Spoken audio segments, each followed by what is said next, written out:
E aí, galera? Vamos fazer uma revisão, vamos? Vamos ver onde foi que a gente parou o conteúdo e dar sequência, né? Eu quero iniciar essa aula com essa frase, né? Na natureza, nada se cria, nada se perde, tudo se transforma. É uma frase de Lavoisier, né? E Lavoisier é considerado o pai da química. E aí nessa frase ele fala em transformação. Vamos dar um exemplo aqui, né? A energia. A energia ela só é transformada, né? No caso, a energia solar é transformada em energia elétrica. A energia eólica é transformada em energia elétrica. Beleza? O assunto da aula é soluções. E aí a gente precisa aprender a diferença entre uma mistura homogênea e uma mistura heterogênea primeiro. Certo? Homo quer dizer igual. Hétero, diferente. Uma mistura homogênea, se a gente pegar como exemplo açúcar e água, né? Se você agitar o açúcar na água, visualmente você só observa uma única fase, né? Você só observa uma fase. Então, a mistura homogênea ela apresenta uma única fase. Já a mistura heterogênea, se a gente pegar como exemplo óleo e água, você pode passar o dia agitando, né? Que você não vai conseguir dissolver o óleo na água. E aí, galera, visualmente você observa duas fases, o óleo, né, e a água. Então a mistura heterogênea ela apresenta duas ou mais fases, certo? Mas para a definição de solução, a gente tem que entender que essa solução é uma mistura homogênea. É uma mistura que apresenta uma única fase. Né? Ao lado tem um esquema aí que mostra que em uma solução, né, você vai ter o soluto e o solvente. O soluto é a fase dispersa. O solvente é o dispersante. O exemplo que a gente deu, açúcar e água. O açúcar ele é o disperso, né? E a água é o dispersante. Você vai dissolver esse açúcar na água, né? Esse soluto no solvente. Tá certo? E assim, a água ela é considerada por alguns autores como o solvente universal. Por quê? Porque em quase toda mistura, né? Diversas misturas, você usa água. Se você vai produzir tinta, é com água.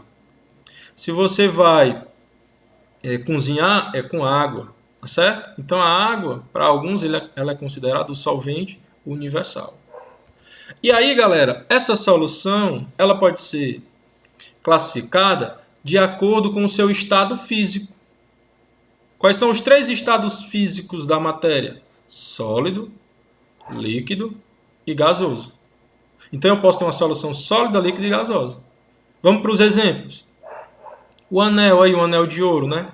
A gente sabe que existe o ouro 24 quilates, o ouro 18 quilates, né?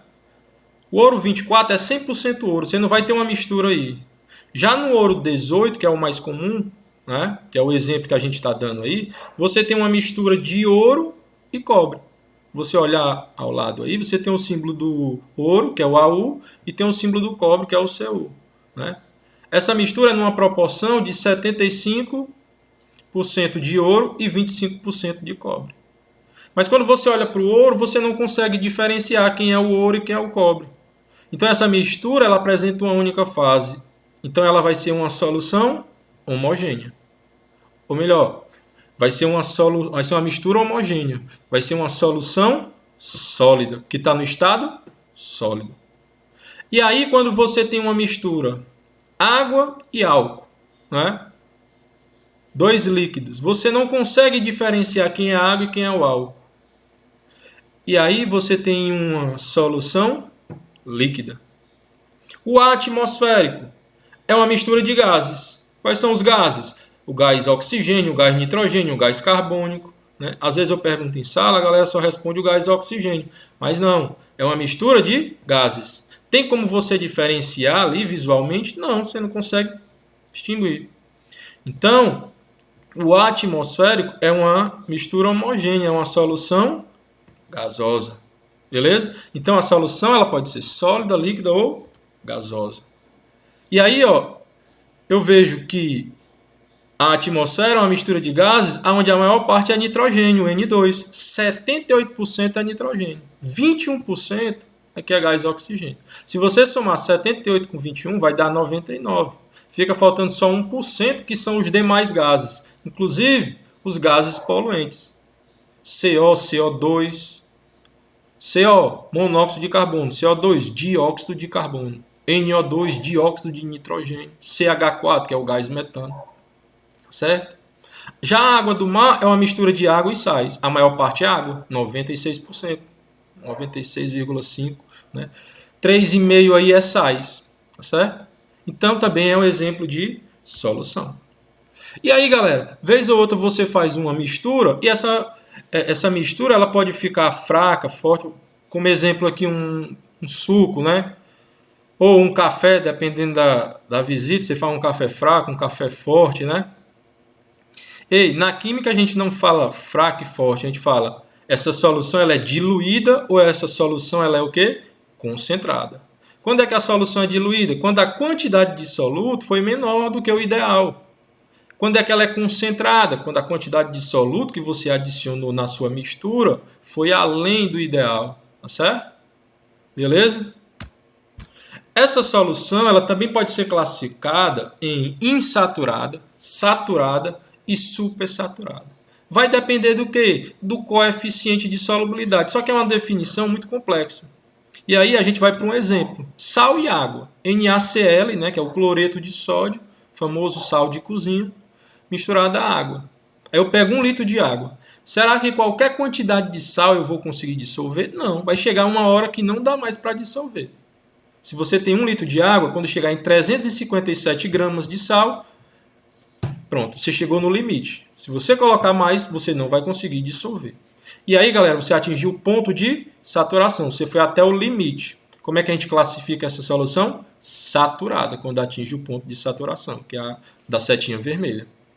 Se você coloca menos soluto, 356, 350, 300, a quantidade de soluto está menor. Então, essa solução ela é o quê? Insaturada. Se você vai além, aí, galera, você não vai mais conseguir dissolver todo esse sal e aí ele vai para o fundo. Né? E aí ele vai começar a formar o que a gente chama de corpo de fundo. Ele precipitou. E esse precipitado indica que essa solução ela é saturada com corpo de fundo. Mas como é que a gente chega numa solução supersaturada? Quando a gente aquece essa saturada com corpo de fundo. Então eu só consigo ter a supersaturada em condições especiais, que aí eu aqueci, certo? Mas essa solução ela é instável. Basta você agitar ou colocar qualquer quantidadezinha de soluto que ela vai voltar a ter um precipitado, vai formar um corpo de fundo. Então a solução ela pode ser saturada, insaturada e supersaturada. O que a gente tem agora é uma curva de solubilidade. Como assim? Eu tenho um gráfico aí onde eu tenho curvas, né, de sais e que dependendo da temperatura, né, que a temperatura ela vai variando e aí a solubilidade também vai variar, né, que são as minhas variáveis. As variáveis aqui desse gráfico é temperatura e solubilidade. À medida que a temperatura ela vai variando, a solubilidade também vai variando. E aí, se você quiser saber, basta você fixar uma temperatura, passa uma reta subindo e depois liga em direção a, quando tocar a curva, né, do sal que você quer, você liga em direção à solubilidade. E aí você faz uma análise, né? Se essa solubilidade, de acordo com a temperatura, ela está aumentando ou diminuindo. Isso aqui vai ser uma questão da atividade. Pronto. Finalizada a revisão, eu vou fazer agora um comentário das questões da atividade. A primeira é uma questão sobre a definição de solução, galera. Então aqui não tem nenhuma dúvida, eu falei já na definição de solução. Beleza? A segunda é a mistura de um soluto com um solvente. E aí eu vou ter uma solução. E ele quer saber se essa solução ela vai ser diluída ou concentrada, fraca, supersaturada ou saturada. Tá certo? Então basta você ler e aí você vai conseguir entender se ela é diluída, concentrada, fraca, supersaturada ou saturada. A terceira questão é uma questão de gráfico. Como eu já falei, a temperatura ela vai variando, só que ele dá uma temperatura na questão, e aí basta você ligar os pontos aí, liga em direção às curvas, depois em direção à solubilidade, e ver qual dos sais apresenta a maior solubilidade. Tranquilo?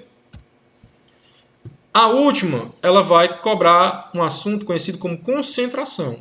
E aí, para você calcular a concentração, você aplica essa fórmula aí, é uma das saídas. E a concentração é representada pela letra C, onde é a massa M1 dividido pelo volume.